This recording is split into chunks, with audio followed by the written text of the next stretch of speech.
In today's video, I'm going to talk about the tip and the heart of an oboe reed and really how they relate to one another and what you can do if your tip is not vibrating enough or if your reed is too hard, and how the measurements between these two and the angle of your tip line can really impact how your reed vibrates. Now, in general, your tip should equal the length of your heart. So what I mean is the bottom of your heart right here up to the tip line, this corner, that is the measurement I'm talking about when I say the heart. And generally this corner is around 65 to 66 millimeters. And then the top of your tip, so the very top to that corner, that is what I'm considering the tip. So I like my reeds to have a very similar heart to tip ratio to function well.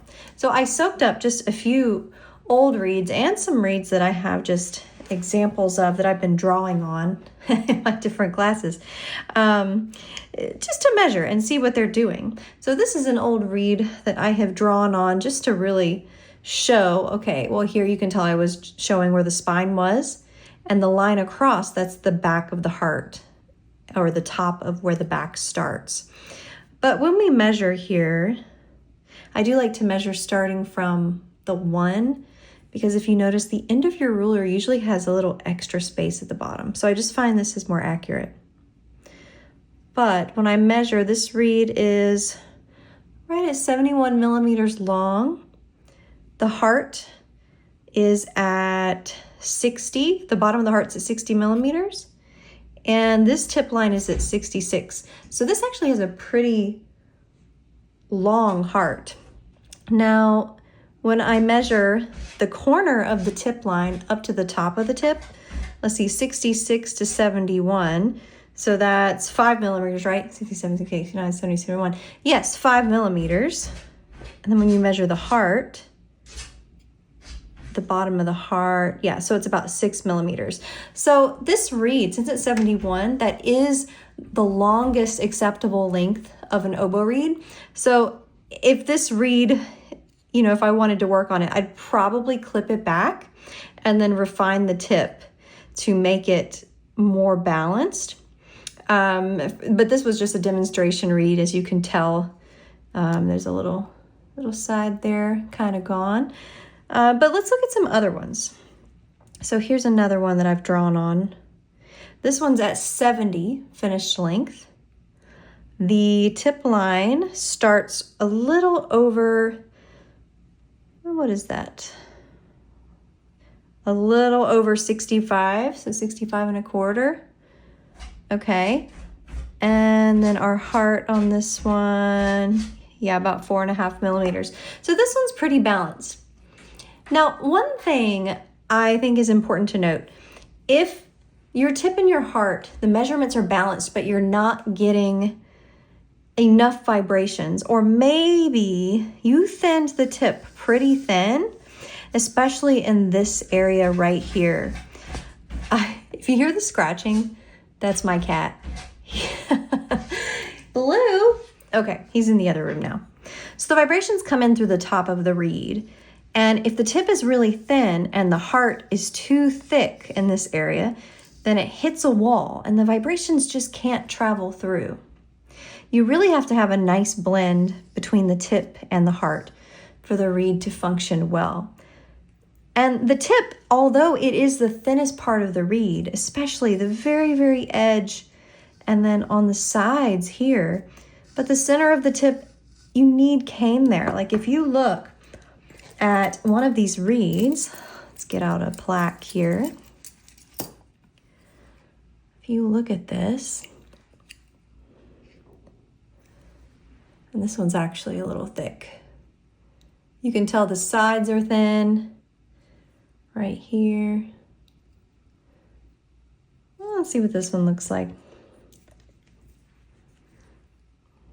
We need a better model reed. This one's not really soaked, so it looks pretty thick. There we go. Yeah. See how the thicker, the darker places sorry. The darker places are actually on this plaque are the sides, and that means it's thin because you're really seeing the plaque. That's why they're dark. But the thicker places, you'll see more of the cane. So in this center here, you do need that to be thicker because that's going to give the reed some complexity, especially in notes like middle C. If there's too much cane gone from the center, then middle C will probably be pretty bright. But say your knife gets a little scrape happy and you take a little too much cane off in this area. Well, do you see how I've marked with my pencil? There's like 2 tip lines almost. The top one, the one on top, the higher one is the original tip line. That's where it was. But I had taken too much cane out in the center of the tip right here. So what you can do is you can actually bring your line back. And so I drew in with pencil where that new line is. So I brought the whole V back. And what that did is it added cane in the back of my tip right here, which gave a nicer transition, which gave more slope to get into the heart, more complexity. And that complexity is really going to lead to a nicer sounding reed. Now, one other thing to note with your tip line. So you can bring it back if you need to, like we talked about, as long as you don't go below 65 millimeters. There we go. Because if you go below that, then your reed is probably going to be pretty tubby sounding and flat and just a little uncontrollable. But the other thing here, this line, you can change the angle of the line. You might have a pretty flat V. You might have a very steep V. But what are the differences? I would not have a very flat V or a very steep V. Think about it. If you have a steep V, you're really coming down low here, maybe below 65. And that's probably going to add too much vibration. Your reeds might be kind of flat.